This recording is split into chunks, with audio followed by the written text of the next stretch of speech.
ഏവർക്കും ഈ വീഡിയോയിലേക്ക് സ്വാഗതം. അപ്പോൾ ഈ വീഡിയോയുടെ ഈ വീഡിയോ പരമ്പരയുടെ ഉദ്ദേശം എന്താണെന്ന് വെച്ച് കഴിഞ്ഞാൽ ഭഗവത്ഗീത ശ്ലോകം 1 മുതൽ 700 വരെയുള്ള എല്ലാ ശ്ലോകങ്ങളും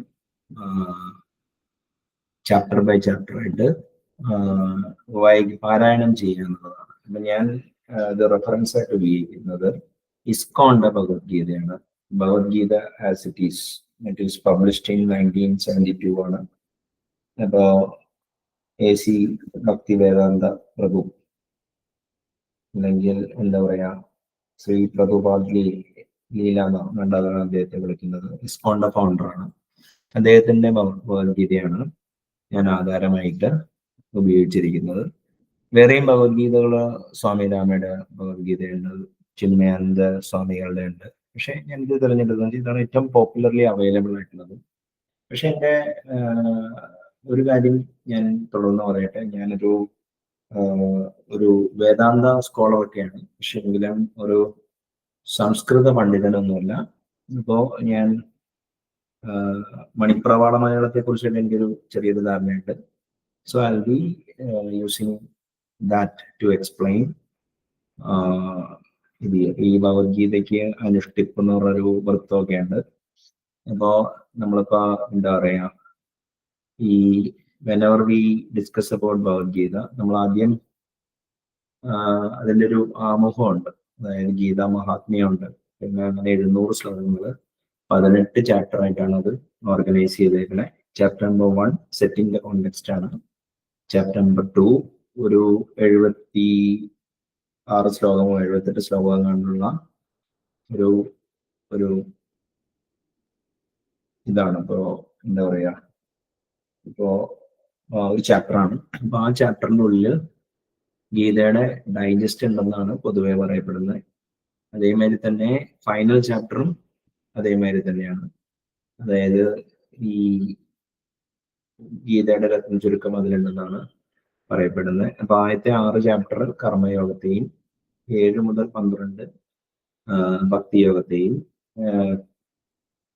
13 മുതൽ 18 ജ്ഞാന യോഗത്തെയാണ് പറയുന്നത്. അപ്പോൾ പ്രതിപാദിക്കുന്നത്. പിന്നെ രാജയോഗം എന്ന് പറഞ്ഞ് വിവേകാനന്ദ സ്വാമികളുടെ വേറൊരു മാർഗവും കൂടിയുണ്ട്. അപ്പോൾ അതിനെക്കുറിച്ചൊക്കെ നമ്മൾ ഇതിന്റെ ഒരു ഉദ്ദേശം എന്ന് പറഞ്ഞു കഴിഞ്ഞാൽ ഒരു സ്വാധ്യായം ചെയ്യാന്നുള്ളൊരു ഒരു ഉദ്ദേശം കൂടി ഇതിൻ്റെ ഉള്ളിലുണ്ട്. അപ്പോ ഭഗവത്ഗീതയുടെ ആദ്യത്തെ ശ്ലോകം എല്ലാവർക്കും എന്താ പറയാ പരിചിതമാണെന്ന് ഞാൻ വിചാരിക്കുന്നു. എങ്കിലും ഞാനത് എന്താ പറയാ വായിക്കാം. ധർമ്മക്ഷേത്രേ കുരുക്ഷേത്രേ സമവേദ യുത്സവഃ മാമകാ പാണ്ഡവച്ചൈവ കിമ കുറുവത സഞ്ജയ എന്നാണ് ഇത് ചെയ്യുന്നത്. അപ്പോ ധൃതരാഷ്ട്രറാണ് ഭഗവത്ഗീതയുടെ ഫസ്റ്റ് ശ്ലോകം പറയുന്നത്. അതിനൊരു പശ്ചാത്തലമൊക്കെ ഉണ്ട്, ഞാൻ അതിലോട്ട് കടക്കുന്നില്ല. അപ്പോ അതിന്റെ ഇപ്പൊ ഈ ചാപ്റ്ററിന്റെ, അതായത് ഈ അർജുന വിഷാദ യോഗം എന്നാണ് ഈ ചാപ്റ്ററിനെ വിളിക്കുന്നത്. ആദ്യത്തെ ചാപ്റ്ററിൽ അതിലെ ഫസ്റ്റ് ശ്ലോകം ചൊല്ലുന്നത് ധൃതരാഷ്ട്രറാണ്. ഓക്കെ. അപ്പൊ പുള്ളി അവിടെ എന്താ പറയാ കുരുക്ഷേത്രത്തെ ധർമ്മക്ഷേത്രം എന്നാണ് വിളിക്കുന്നത്. ക്ഷേത്രം എന്ന് പറഞ്ഞു കഴിഞ്ഞാൽ ഈ ബോഡി, അങ്ങനെ പല അർത്ഥങ്ങളുണ്ട് വേദാന്തത്തില്. പക്ഷെ ഇവിടെ ഒരു ബാറ്റിൽ ഫീൽഡ് എന്നല്ല, അവിടെ ധർമ്മക്ഷേത്രമാണ് അവർ പറയുന്നത്. അപ്പോ അവിടെ ചിലപ്പോ ഈ പൂജാവിധികളും എന്താ പറയാ സൽക്കർമ്മങ്ങളാണ് നടക്കുന്നത്. യുദ്ധം അങ്ങനെ ഒരു സൽക്കർമ്മമല്ല. അപ്പോ ധർമ്മക്ഷേത്രത്തിൽ സമ്മേളിച്ചിരിക്കുന്ന, അതായത് എൻ്റെ മക്കളും പാണ്ഡുവിന്റെ മക്കളും എന്ത് ചെയ്തു എന്നുള്ള സഞ്ജയനോട് ചോദിക്കുന്നത്. അപ്പൊ സഞ്ജയൻ എന്ന് പറഞ്ഞു കഴിഞ്ഞാൽ ദിവ്യദൃഷ്ടിയുള്ള ഒരാളാണ്. അതായത് ഒരു ടെലസ്കോപ്പിക്, അതായത് ലൈൻ ഓഫ് സൈറ്റിന് അപ്പുറത്തേക്ക് കാണാൻ പറ്റുന്ന ചിലപ്പോ റിമോട്ട് വിഷൻ ഉള്ള ഒരാൾ എന്നുള്ള രീതിയിലാണ് ഈ എന്താ പറയാ സഞ്ജയൻ എന്നുള്ള പദത്തിന്റെ അർത്ഥം. അപ്പൊ ഈ ധർമ്മം, ഇത് നമുക്ക് വേണമെങ്കിൽ അത് പൊയറ്റിക് ഫോമില്, ഈ എന്താ പറയുക മ്യൂസിക്കൽ ഫോമിൽ ചൊല്ലാം. ധർമ്മക്ഷേത്രേ കുരുക്ഷേത്രേ സമവേദായുത്സവഃ മാമകാ പാണ്ഡവച്ചൈവ കിമകുർവദ സഞ്ജയ എന്നാണ് അദ്ദേഹം ഈ എന്താ പറയാ ഈ ഇങ്ങനെയും നമുക്ക് വേണമെങ്കിൽ ഈ സാധനങ്ങൾ ചൊല്ലാം. അപ്പോ ഈ എന്താ പറയാ ഉവാച്ച എന്ന് പറഞ്ഞു കഴിഞ്ഞാല് ഒരു സംസ്കൃത പദമാണ്. അപ്പൊ ഉവാച്ച എന്ന് പറഞ്ഞാൽ സെഡ് അല്ലെങ്കിൽ ഉച്ചരിച്ചു എന്ന് നമ്മള് അപ്പോ ധൃതരാഷ്ട്ര ഉവാച്ച എന്നാണ് തുടങ്ങുന്നത്. അപ്പോ ഈ എന്താ പറയാ ഈ ഉവാച്ച ധർമ്മക്ഷേത്ര in the place of pilgrimage എന്നാണ് മറ്റേ ഈ പുസ്തകത്തിൽ കൊടുത്തേക്കുന്നത്. ക്ഷേത്രം എന്ന് പറഞ്ഞു കഴിഞ്ഞാല് പല മീനിങ്ങും ഉണ്ട്. അപ്പോ എന്താ പറയാ ക്ഷേത്രം, ക്ഷേത്രജ്ഞൻ, അപ്പൊ ആത്മാവ്, ഇതിനെ കുറിച്ചൊക്കെ ഈ വേദാന്ത ഗ്രന്ഥങ്ങളിലും ഭഗവത്ഗീതയിൽ പ്രത്യേകിച്ചും എന്താ പറയാ ഇതുണ്ട്, പ്രത്യേകിച്ചും റെഫറൻസസുകൾ ഉണ്ട്, അല്ലെങ്കിൽ അത് ഇൻഡിക്കേറ്റ് ചെയ്യുന്നുണ്ട്. ഓക്കെ, അപ്പോ ഈ അതിന് തുടർ മറുപടിയായിട്ട് ആദ്യത്തെ ശ്ലോകത്തിന്റെ തുടർച്ചയായിട്ട് സഞ്ജയനാണ് സംസാരിക്കുന്നത്. അപ്പൊ സഞ്ജയ ഉവാച്ച. അപ്പോ ഈ ആദ്യത്തെ ശ്ലോകം ഞാൻ ഒന്നുകൂടി ചൊല്ലാം. ധർമ്മക്ഷേത്രേ കുരുക്ഷേത്രേ സമവേദായുയുത്സവഃ മാമകാ പാണ്ഡവച്ചൈവ കിമകുർവദ സഞ്ജയ. അപ്പൊ അടുത്തത് സഞ്ജയ ഉവാച്ച. ദൃഷ്ടാതു പാണ്ഡവാനീകം വ്യൂഢം ദുര്യോധനസ്തത ആചാര്യ ഉപസംഗമ്യ രാജാവചനം അബ്രവീതെന്നാണ് അതിനെ പറയുന്നത്. അപ്പോ ഈ സഞ്ജയ ഉവാച്ച ദൃഷ്ടാതു പാണ്ഡവാനീകം വ്യൂഢം ദുര്യോധനസ്തതാ. അങ്ങനെയാണ് മറ്റേ എന്താ പറയാ ഈ ആ ശ്ലോകം ഞാൻ പറയുന്നത്. ഓക്കെ, ആചാര്യ ഉപസംഗമ്യ രാജാവചനം അബ്രവീത് എന്നാണ്. അപ്പൊ ഒന്നുകൂടി പറയാം. ദൃഷ്ടാതു പാണ്ഡവാനീകം വ്യൂഢം ദുര്യോധനസ്തദാ ആചാര്യ ഉപസംഗമ്യ രാജാവചനം അബ്രവീത് എന്നാണ് അതിനെ പറയുന്നത്. അപ്പൊ ദൃഷ്ട്വ എന്ന് പറഞ്ഞു കഴിഞ്ഞാല് ദൃഷ്ടി, അങ്ങനെ ഒരു അർത്ഥമൊക്കെ ഉണ്ട്. അപ്പോ ഞാൻ ഈ പറഞ്ഞു വരുന്നത് എന്താന്ന് വെച്ചാല് ഈ അടുത്ത സ്റ്റാൻസയില് സഞ്ജയൻ കാണുന്നത് എന്താന്ന് വെച്ച് കഴിഞ്ഞാല് പാണ്ഡവർ ഒരുക്കിയിരിക്കുന്ന സേനയെ ദുര്യോധനൻ ഇങ്ങനെ ഗെയ്സ് ചെയ്തിട്ട് ആചാര്യന്റെ അടുത്തേക്ക് നടന്നു വരിക എന്നാണ് പറയുന്നത്. ആചാര്യൻ എന്നോട് ഉദ്ദേശിക്കുന്നത് ദ്രോണാചാര്യനാണ്. അപ്പോ ഈ വാറിലൊരു ഐറണി ഉണ്ട്. എന്താന്ന് വെച്ച് കഴിഞ്ഞാല് ഈ ധർമ്മത്തിന്റെ കൂടെ നിൽക്കുന്നവര് കൗരവരുടെ കൂടെയല്ല. പക്ഷെ കൗരവരുടെ കൂടെ കുറെ ധർമ്മിഷ്ഠന്മാരുണ്ട്. അവരെ സാഹചര്യത്തിന്റെ സമ്മർദ്ദം മൂലമാണ് വരുന്നത്. അപ്പൊ ദ്രോണാചാര്യര് even though he did want to fight on behalf of എന്താ പറയാ പാണ്ഡവാസ്, പക്ഷെ അദ്ദേഹം എന്താ പറയാ ആ സാഹചര്യത്തിന്റെ സമ്മർദ്ദത്തില് ദുര്യോധനന് വേണ്ടി ഫൈറ്റ് ചെയ്യുന്നു. അപ്പോ ദുര്യോധനന്റെ അടുത്തേക്ക് ദുര്യോധനൻ ആചാര്യന്റെ അടുത്തേക്ക്, ആചാര്യനോട് ഉദ്ദേശിക്കുന്നത് ദ്രോണാചാര്യരുടെ അടുത്തേക്ക് എന്താ പറയാ നടന്ന് അടുക്കുകയാണ് ചെയ്യുന്നത്. ഓക്കെ, അപ്പോ എന്താ കാര്യം എന്ന് പറഞ്ഞു കഴിഞ്ഞാല് തന്നെ പാണ്ഡവാനീകം എന്ന് പറഞ്ഞു കഴിഞ്ഞാൽ the soldiers of the Pandavas എന്നാണ് അർത്ഥം. അതായത് പാണ്ഡവരുടെ എന്താ പറയാ സോൾജേഴ്സ്. അപ്പോ ദൃഷ്ടാതു പാണ്ഡവാനീകം, അതായത് അദ്ദേഹം ഇങ്ങനെ ഗേസ് ചെയ്യാണ്. ഓക്കെ, ഇങ്ങനെ കണ്ടിട്ട് ഇങ്ങനെ നടക്കുക. ഓക്കെ, അപ്പോ അപ്പൊ ദൃഷ്ടാതു പാണ്ഡവാനീകം വ്യൂഢം അറേഞ്ച്ഡ് ഇൻ മിലിറ്ററി ഫോർമേഷൻ എന്നാണ്, മനസ്സിലായില്ലേ? അതായത് ഒരു ഈ ചക്രവ്യൂഹം, പത്മവ്യൂഹം എന്നൊക്കെ പറഞ്ഞാൽ ഒരു മിലിറ്ററി ഫോർമേഷനിലാണ് ഈ എന്താ പറയാ അടുത്ത ശ്ലോകത്തില് ഇദ്ദേഹം പറയുന്നുണ്ട്. മറ്റേ എന്താ പറയാ ഇത് ദ്രുപദൻ മകനായ ദൃഷ്ടദ്യുമ്നാണ് ഇത് സെറ്റപ്പ് ചെയ്തേക്കുന്നതെന്ന്. അപ്പോ ഈ ഒരു യുദ്ധം തുടങ്ങുമ്പോൾ ആരാണെങ്കിലും ഇപ്പൊ Duryodhana being the leader of the Kaurava clan, പുള്ളിക്ക് എന്തായാലും ഒരു ചെറിയൊരു ഭയം ഉണ്ടാവാൻ ചാൻസ് ഉണ്ട്. പക്ഷെ അവിടെയും ദുര്യോധനൻ എന്താ പറയാ ദ്രോണാചാര്യരെ അപമാനിക്കാൻ ശ്രമിക്കുന്നതാണ് ഈ എന്താ പറയാ ഇവിടെ കാണുന്നത്. അപ്പോ പിന്നെ എന്താ പറയാ, വ്യൂഢം ദുര്യോധനസ്തത, അതായത് വ്യൂഢം എന്ന് പറഞ്ഞാൽ പറയുന്നത് മിലിറ്ററി ഫോർമേഷൻ എന്നാണ് ഇത് ചെയ്യുന്നത്. പിന്നെ ആചാര്യൻ എന്ന് പറയുന്നത് ടീച്ചർ എന്നാണ്. ഉപസംഗമ്യ എന്ന് പറഞ്ഞാൽ ഉപസംഗമ്യ എന്ന് പറഞ്ഞാൽ അപ്രോച്ചിങ് നിയർ, ആചാര്യന്റെ അടുത്തേക്ക് വന്നുകൊണ്ടിരിക്കുക എന്ന് പറയുന്നത്. അപ്പോ ഈ എന്നിട്ട് സംസാരിച്ചു എന്നാണ് ഈ ശ്ലോകം പറയുന്നത്, രണ്ടാമത്തെ ശ്ലോകം. അപ്പൊ ധർമ്മക്ഷേത്രേ കുരുക്ഷേത്രേ സമവേദായുത്സവഃ മാമക പാണ്ഡവചയ്യ കിമകുർവദ സഞ്ജയ ദൃഷ്ടാതു പാണ്ഡവാനീകം വ്യൂഢം ദുര്യോധനസ്തദാ ആചാര്യമുപസംഗമ്യ രാജാവചനമബ്രവീത് എന്നാണ് ആദ്യത്തെ രണ്ട് സെന്റൻസ്. അപ്പോ രണ്ട് സെന്റൻസിന്റെ രണ്ട് ഇതല്ലേ. അപ്പൊ അടുത്തത് നമ്മൾ അറിയേണ്ടത് മറ്റേ എന്താ പറയാ, മൂന്നാമത്തത്, അത് കുറച്ചും കൂടി സീരിയസ് ആവുകയാണ്. ദുര്യോധനൻ മറ്റേ ആചാര്യൻ, അതായത് ദ്രോണാചാര്യരോട് പറയാണ്, പശ്ചൈതാം പാണ്ഡു പുത്രാണാം ആചാര്യ മഹതിം ച വ്യൂഢം ദ്രുപദ പുത്രേന തവ ശിഷ്യേന ധീമത. അപ്പൊ നിങ്ങളുടെ ശിഷ്യനായ ദ്രുപദന്റെ മകൻ എന്താ പറയാ, ഇന്റലിജന്റ് ആയിട്ട് ഈ ആർമിയെ എന്താ പറയാ, പാണ്ഡുവിന്റെ ആർമിയെ നന്നായി ലേ ഔട്ട് ചെയ്തിട്ടുണ്ടെന്നാണ്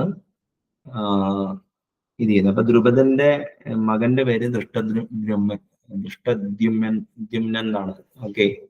അപ്പോ അവിടെ അപ്പൊ എന്താ കാര്യം എന്ന് പറഞ്ഞു കഴിഞ്ഞാല്, പശ്ചൈതാം പശ്യ എന്ന് പറഞ്ഞു കഴിഞ്ഞാൽ എന്താ പറയാ, അതിന്റെ സംസ്കൃത പദം എനിക്ക് എക്സാക്ട്ലി എനിക്ക് ഓർമ്മയില്ല. പാണ്ഡുപുത്രൻ എന്ന് പറഞ്ഞാൽ പാണ്ഡുവിന്റെ പുത്രന്മാരെന്നാണ്. ആചാര്യ എന്ന് പറഞ്ഞു കഴിഞ്ഞാൽ എന്താ പറയാ, ഇവിടെ ടീച്ചർ എന്നൊക്കെ പറയാം. ഈ മഹത് എന്ന് പറഞ്ഞു കഴിഞ്ഞാല് ഗ്രേറ്റ് എന്നാണ് മറ്റേ സാഖ്യ ഫിലോസഫിയിൽ പറയണേ. അപ്പൊ മഹത്തിൻ എന്ന് പറഞ്ഞു കഴിഞ്ഞാല് ഗ്രേറ്റ് എന്ന് എടുത്താൽ മതി. അപ്പോ ചമം എന്ന് പറഞ്ഞ ഇവിടെ പറയുന്നത് മറ്റേ മിലിറ്ററി ഫോർമേഷനാണ്, മിലിറ്ററി ഫോഴ്സ് ആണ്. അപ്പോ ഈ എന്താ പറയാ, വ്യൂഢം എന്ന് വെച്ചാല് ഈ അറേഞ്ച് ചെയ്തേക്കണമെന്ന് ആണ് അർത്ഥം. അപ്പോ പശ്ചൈത്യം പാണ്ഡുപുത്രാനാം ആചാര്യ മഹതിം ചമും വ്യൂഢം ദ്രുപദ പുത്രേന തവ ശിഷ്യേന ധീമത. അപ്പൊ ദ്രുപദന്റെ നിങ്ങളുടെ, അപ്പൊ ദ്രോണാചാര്യ അടുത്ത് ഒരുതരം ആക്കിയാണ് സംസാരിക്കുന്നതെന്നാണ് പൊതുവെയുള്ള ഭാഷ്യങ്ങളിലൊക്കെ കാണുന്നത്. അതായത് ഇദ്ദേഹം നടന്നെടുത്ത് ദ്രോണാചാര്യരോട്, ഗ്രേറ്റ്, പാണ്ഡുവിന്റെ ആർമി നന്നായി നിങ്ങളുടെ ശിഷ്യൻ ചെയ്തു വെച്ചിട്ടുണ്ട്. അതായത് ശിഷ്യന്റെ മകൻ നല്ല അറേഞ്ച്മെന്റ് ആണെന്നുള്ളതാണ് മൂന്നാമത്തെ ശ്ലോകത്തിന്റെ ഈ എന്താ പറയാ അർത്ഥം. അപ്പോ അതിന്റെ ലക്ഷണം വിവക്ഷ എന്നൊക്കെ പറയുന്നത് എനിക്കും കറക്റ്റ്. അപ്പോ നാലാമത്തെ എന്താന്ന് വെച്ചാല് അത്ര ശൂര മഹേശ്വാസ ഭീമാർജുന സമായുധി യുയുധാനോ വിരാടച്ച ദ്രുപദശ മഹാരഥാനെന്ന്.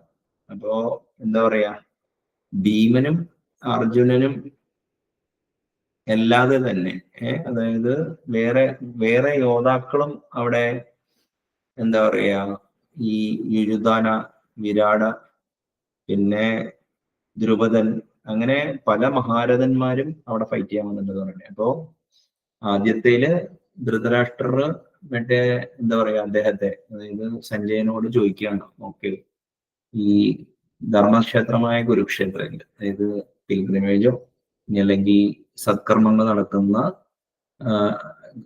ഈ എന്താ പറയാ യുദ്ധത്തിന് വേണ്ടി സമ്മേളിച്ച എന്റെ മക്കളും പാണ്ഡുവിന്റെ മക്കളും എന്ത് ചെയ്തു എന്ന് പറയുമ്പോ മറ്റേ ഇദ്ദേഹമാണ്, അതായത് ഇതല്ല, ഈ കാര്യങ്ങളെല്ലാം പറയുന്നത് മറ്റേ സഞ്ജയനാണ്. അപ്പൊ സഞ്ജയൻ പറയുന്നു, ദുര്യോധനൻ ഇങ്ങനെ എന്താ പറയാ ഈ ഇവരുടെ ആർമിയെ ഗെയ്സ് ചെയ്തിട്ട് ദ്രോണാചാര്യരുടെ അടുത്തേക്ക് അടുക്കുകയാണ്. എന്നിട്ട് മൂന്നാമത്തേല് പറയുന്നത് എന്താണ്, ഓക്കെ, അതായത് ഈ നിങ്ങളുടെ ദ്രോണാചാര്യരുടെ ശിഷ്യനായ ദ്രുപദന്റെ മകനായ ദൃഷ്ടദ്യുമ്നൻ ഇത് കറക്റ്റായിട്ട് നന്നായി ആർമിയെ സജ്ജീകരിച്ചിട്ടുള്ളതാണ്. 4-ാമത്തെ ശ്ലോകം എന്ന് പറഞ്ഞു കഴിഞ്ഞാൽ അർജുനനും ഭീമനും ഉണ്ട്. അതിലേറെ മറ്റേ എന്താ പറയാ, യുയുധാന വിരാട് അങ്ങനെ രണ്ടുപേര്, പിന്നെ ദ്രുപദനും മാതിരിയുള്ള മഹാരഥന്മാരും കൂടി അവിടെ ഉണ്ടല്ലോ. അപ്പോ ഇനിയിപ്പോ അടുത്തത് എങ്ങനെയാന്ന് വെച്ച് കഴിഞ്ഞാല് ദൃഷ്ടകേതു ചേകിതാന കാശി രാജച്ച വീരവാൻ പുരുജിത് കുന്തി ഭോജച്ച ശൈബച്ച നരപുങ്കവാന്നാണ്. അതായത് ഇപ്പൊ അദ്ദേഹം ഇപ്പൊ നെക്സ്റ്റ് ഇപ്പൊ 4-ാമത്തെ ഒരു കണ്ടിന്യൂഷൻ തന്നെയാണ് ഇത്. ദൃഷ്ടകേതു എന്ന് പറഞ്ഞ ഒരാളുണ്ട്, ചേകിദാന എന്ന് പറഞ്ഞ വേറെ ആളുണ്ട്, കാശിയിലെ രാജാവാന്ന് തോന്നും. പിന്നെ വീര്യവാൻ എന്ന് പറഞ്ഞു കഴിഞ്ഞാൽ വെരി പവർഫുൾ. അതായത് പിന്നെ എന്താ പറയാ, പുരിജിത്ത് എന്ന് പറഞ്ഞൊരു കഥാപാത്രമുണ്ട്. ഇപ്പോ നമുക്കിപ്പോ ഇതിനെക്കുറിച്ചൊക്കെ വിവരിക്കാന്ന് പറഞ്ഞു കഴിഞ്ഞാല് ഒരു സമഗ്രതയ്ക്ക് വേണ്ടിയാണ് ഗുണമുണ്ട്. അപ്പോ പിന്നെ എന്താ പറയാന്ന് വെച്ച് കഴിഞ്ഞാല് ഈ ഈ പുങ്കവൻ എന്നൊക്കെ പറഞ്ഞ നമ്മുടെ ജയശങ്കർ വക്കീലൊക്കെ നമുക്ക് ഉപയോഗിക്കണം കാണാം. അപ്പൊ ഈ മറ്റേ ശ്രേഷ്ഠൻ അല്ലെങ്കിൽ എന്താ പറയാ, അത് കളിയാക്കിയിട്ടാണ് നമ്മൾ കാണണമെങ്കിലും ഒരു എന്താ പറയാ ഹീറോ എന്നുള്ള രീതിയിലാണ് എന്താ പറയാ ഈ ഈ നരന്മാരുടെ ഇടയിൽ ശ്രേഷ്ഠൻ എന്നൊക്കെയാണെന്ന് തോന്നുന്നു. അപ്പോ ഈ പുങ്കവൻ എന്നുള്ളൊരു വാക്ക് അത്ര മോശം വാക്കൊന്നുമല്ല. There are also great heroic powerful fighters like ദൃഷ്ടകേതു, ചേകിദാന, കാശിരാജ്, പുരിജിത്ത്, കുന്തിഭോജൻ, Shaiba എന്നതാണ്. അപ്പോ ഈ 5 ശ്ലോകമാണ് ഈ എപ്പിസോഡിൽ ഞാൻ കവർ ചെയ്യാൻ ആഗ്രഹിക്കുന്നത്. അപ്പൊ ഞാൻ ഒരു എന്താ പറയാ ഒന്ന് റിസൈറ്റ് ചെയ്യാൻ നോക്കാം ആദ്യം മുതല്. എന്താ പറയാ ഫുള്ളായിട്ട്. ധൃതരാഷ്ട്രോവാച ധർമ്മക്ഷേത്രേ കുരുക്ഷേത്രേ സമവേദായുയുത്സവഃ മാമകാ പാണ്ഡവചൈവ കിമകുർവദാ സഞ്ജയോവാച ദൃഷ്ടാദു പാണ്ഡവാനീകം വ്യൂഢം ദുര്യോധനസ്തദാ ആചാര്യം ഉപസംഗമ്യ രാജാവചനം അബ്രവീ. അപ്പൊ ഇവിടെയും സഞ്ജയ് വാച്ച് തന്നെയാണ്. പശ്യൈതാം പാണ്ഡുപുത്രാനാം ആചാര്യ മഹതിം ചമും വ്യൂഢം ദ്രുപദപുത്രേന തവ ശിഷ്യേന ധീമതാ അത്ര ശൂര മഹേശ്വാസ ഭീമാർജുന സമായുധി യുയുധാനോ വിരാടച്ച ദ്രുപദച്ച മഹാരഥ ദൃഷ്ടകേതുച്ചേകിദാന കാശിരാജച്ച വീരവാൻ പുരുജിത് കുന്തിഭോജച്ച ശൈവച്ച നരപുങ്കവാ. അപ്പോ ഇതത്രയും ഒരു എന്താ പറയാ സെറ്റിംഗ് ദ കോണ്ടെക്സ്റ്റ് ചാപ്റ്റർ ആണ് ഫസ്റ്റ് ഞാനിപ്പോ ഇനിയിപ്പോ പ്രോസസ് സമപ്പ് ചെയ്യാൻ പറയുകയാണെങ്കിൽ ധൃതരാഷ്ട്ര സഞ്ജയനോട് ചോദിക്കുകയാണ്, ധർമ്മക്ഷേത്രമായ കുരുക്ഷേത്രത്തില് എന്ത് നടന്നു, എന്റെ പുത്രന്മാരും പാണ്ഡുവിന്റെ പുത്രന്മാര് എന്ത് ചെയ്തു എന്നുള്ളതാണ് ചോദിക്കുന്നത്. അപ്പൊ 2-ാമത്തെ ശ്ലോകത്തില് ദുര്യോധനൻ മറ്റേ പാണ്ഡവസേനയെ നോക്കി ദ്രോണാചാര്യടുത്തേക്ക് അടുക്കുന്ന ഒരു ഇതിനെ കുറിച്ചാണ് സഞ്ജയൻ പറയുന്നത്. 3-ാമത് ഈ ദ്രോണാചാര്യരോട് പറയുന്ന അങ്ങയുടെ ശിഷ്യനായ ദ്രുപദന്റെ മകൻ ഈ നന്നായി ഈ ഇത് സജ്ജീകരിച്ചിട്ടുണ്ട്. അപ്പൊ അതിലൊരു ചെറിയൊരു ഡിഗ് ഉണ്ട്. അതായത് ഈ ശിഷ്യനെ ഒന്നും പറഞ്ഞ് നിർത്താൻ പറ്റിയില്ല അല്ലേ. അപ്പൊ ഒന്ന് ഉഴപ്പാനൊക്കെ ഒന്ന് ചെയ്യണ്ടേ. പക്ഷെ അന്ന് ധർമ്മത്തിന്റെ കാലമാണ്. അപ്പൊ ധർമ്മ കാലഘട്ടത്തില് ആൾക്കാര് എന്താ പറയാ 2 സൈഡിലും ബന്ധുക്കൾ തന്നെയാണ്. അപ്പൊ എന്താ പറയാ അവിടെ ഒരു കോൺഫ്ലിക്റ്റ് ഉണ്ട്. അപ്പൊ 4-ാമത്തത് എന്ന് പറഞ്ഞു കഴിഞ്ഞാല് ആരൊക്കെ ഉണ്ടെന്നുള്ളതാണ്. അപ്പൊ ഭീമനും അർജുനനും ഉണ്ട്, അതിനൊപ്പം തന്നെ കുറെ മഹാരഥന്മാരുണ്ട്, കുറെ ആൾക്കാരുടെ പേരും പറയുന്നുണ്ട്. അതായത് 5-ാമത്തെ ശ്ലോകത്തില് ദൃഷ്ടകേതു, ചേകിദാന. അപ്പോ ഇതൊരു ആദ്യത്തെ ഒരു 9-ഓ 10-ഓ ഇത് പിന്നെ ഒരു 15 വരെ ആർമിയുടെ സവിശേഷത, ഭീഷ്മരെ പ്രൊട്ടക്ട് ചെയ്യേണ്ട ആവശ്യം, അപര്യാപ്തത്തിന്റെ ഒരു കൺഫ്യൂഷൻ അവിടെ ഉണ്ട്. അതായത് ഭീഷ്മരെ നയിക്കുന്ന നമ്മുടെ ആർമിയും ഭീമൻ നയിക്കുന്ന അവരുടെ ആർമിയും, അതായത് അവര് സൈസിൽ നമ്മളൊക്കെ ചെറുതാണെങ്കിൽ അത് പര്യാപ്തമാണെന്നാണ്, അതൊരു വ്യംഗ്യത്തിലാണ് പറഞ്ഞത്. അപ്പൊ ഇങ്ങനെയൊക്കെയുള്ള കുറെ വളരെ റിച്ച് ആയിട്ടുള്ള ഒരു ഒരു ഭാഷ്യം ഈ ഭഗവത്ഗീതയ്ക്ക് ഉണ്ട്.